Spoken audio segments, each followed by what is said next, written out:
Eddie Willers shifted his glance down to the street, to a vegetable push-cart at the stoop of a brownstone house. He saw a pile of bright gold carrots and the fresh green of onions. He saw a clean white curtain blowing at an open window. He saw a bus turning a corner, expertly steered. He wondered why he felt reassured, and then why he felt the sudden, inexplicable wish that these things were not left in the open, unprotected against the empty space above. When he came to Fifth Avenue, he kept his eyes on the windows of the stores he passed. There was nothing he needed or wished to buy, but he liked to see the display of goods, any goods, objects made by men to be used by men. He enjoyed the sight of a prosperous street. Not more than every fourth one of the stores was out of business, its windows dark and empty. He did not know why he suddenly thought of the oak tree. Nothing had recalled it.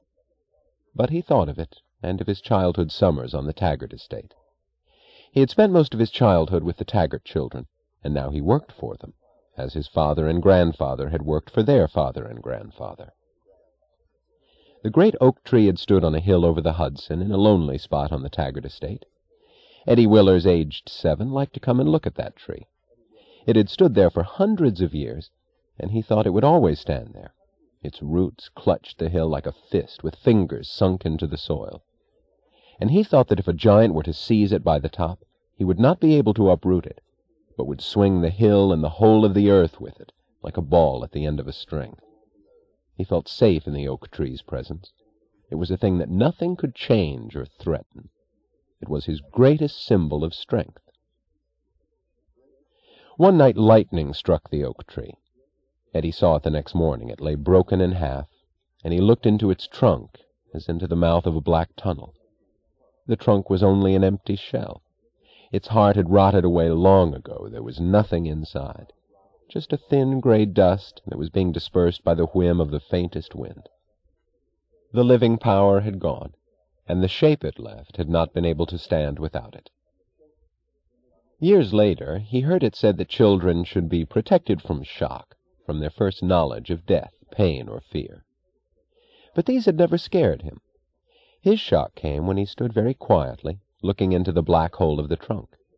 It was an immense betrayal, the more terrible because he could not grasp what it was that had been betrayed. It was not himself, he knew, nor his trust. It was something else. He stood there for a while, making no sound.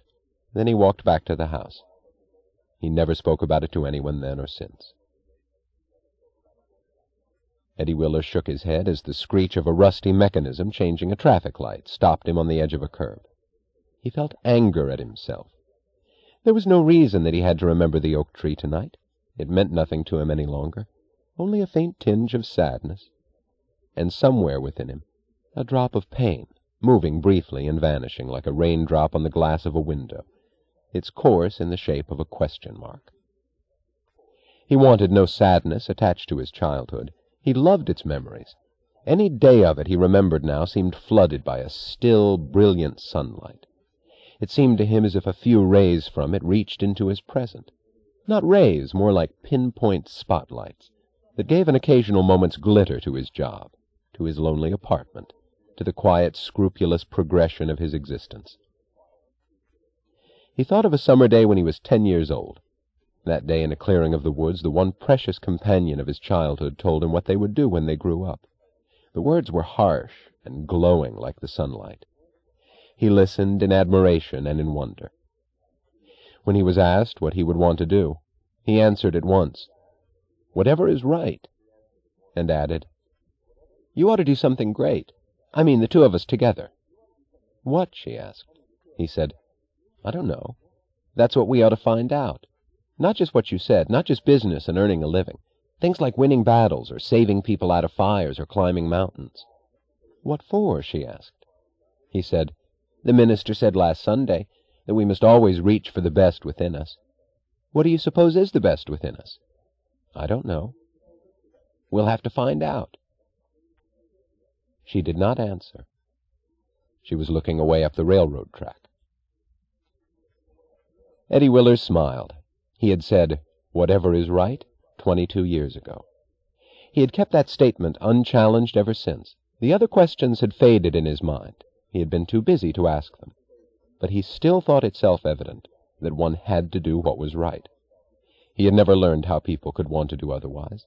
He had learned only that they did. It still seemed simple and incomprehensible to him.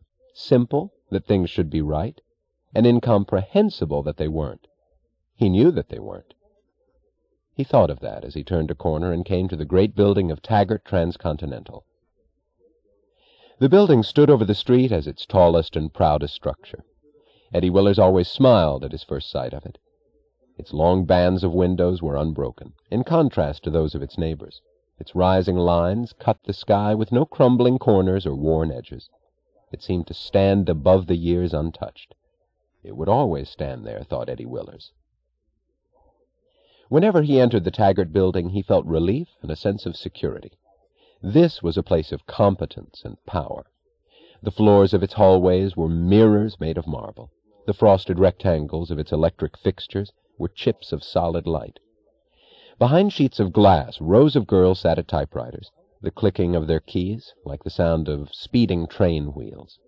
And like an answering echo, a faint shudder went through the walls at times, rising from under the building, from the tunnels of the great terminal where trains started out to cross a continent and stopped after crossing it again, as they had started and stopped for generation after generation.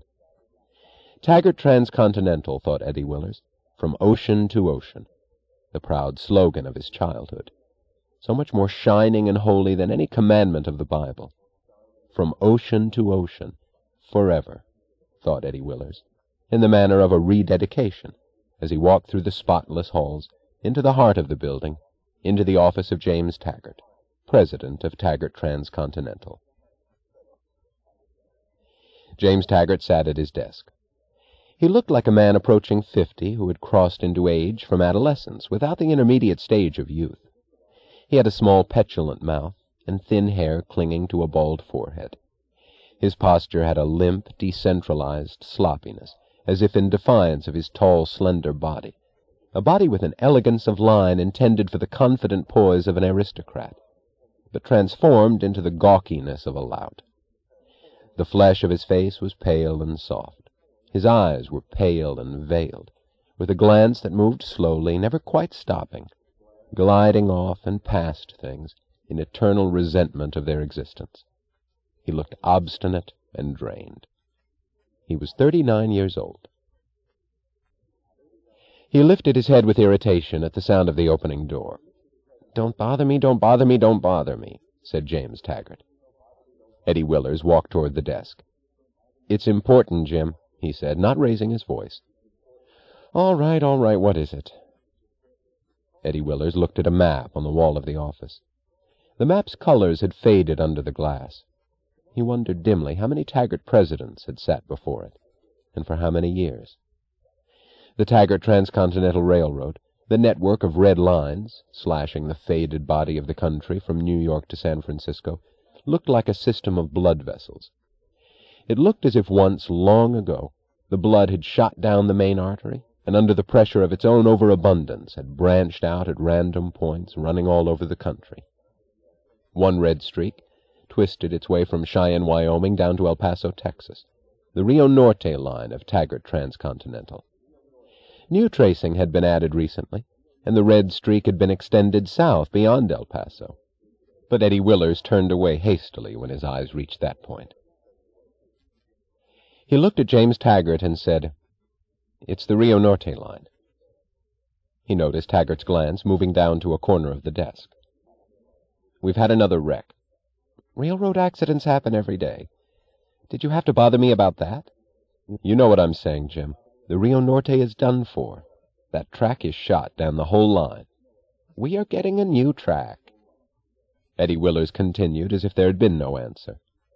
"That track is shot. It's no use trying to run trains down there. People are giving up trying to use them. There is not a railroad in the country, it seems to me, that doesn't have a few branches running at a deficit. We're not the only ones. It's a national condition, a temporary national condition." Eddie stood looking at him silently. What Taggart disliked about Eddie Willers was this habit of looking straight into people's eyes. Eddie's eyes were blue, wide, and questioning. He had blond hair and a square face, unremarkable except for that look of scrupulous attentiveness and open, puzzled wonder. "What do you want?" snapped Taggart. "I just came to tell you something you had to know because somebody had to tell you. That we've had another accident. That we can't give up the Rio Norte line.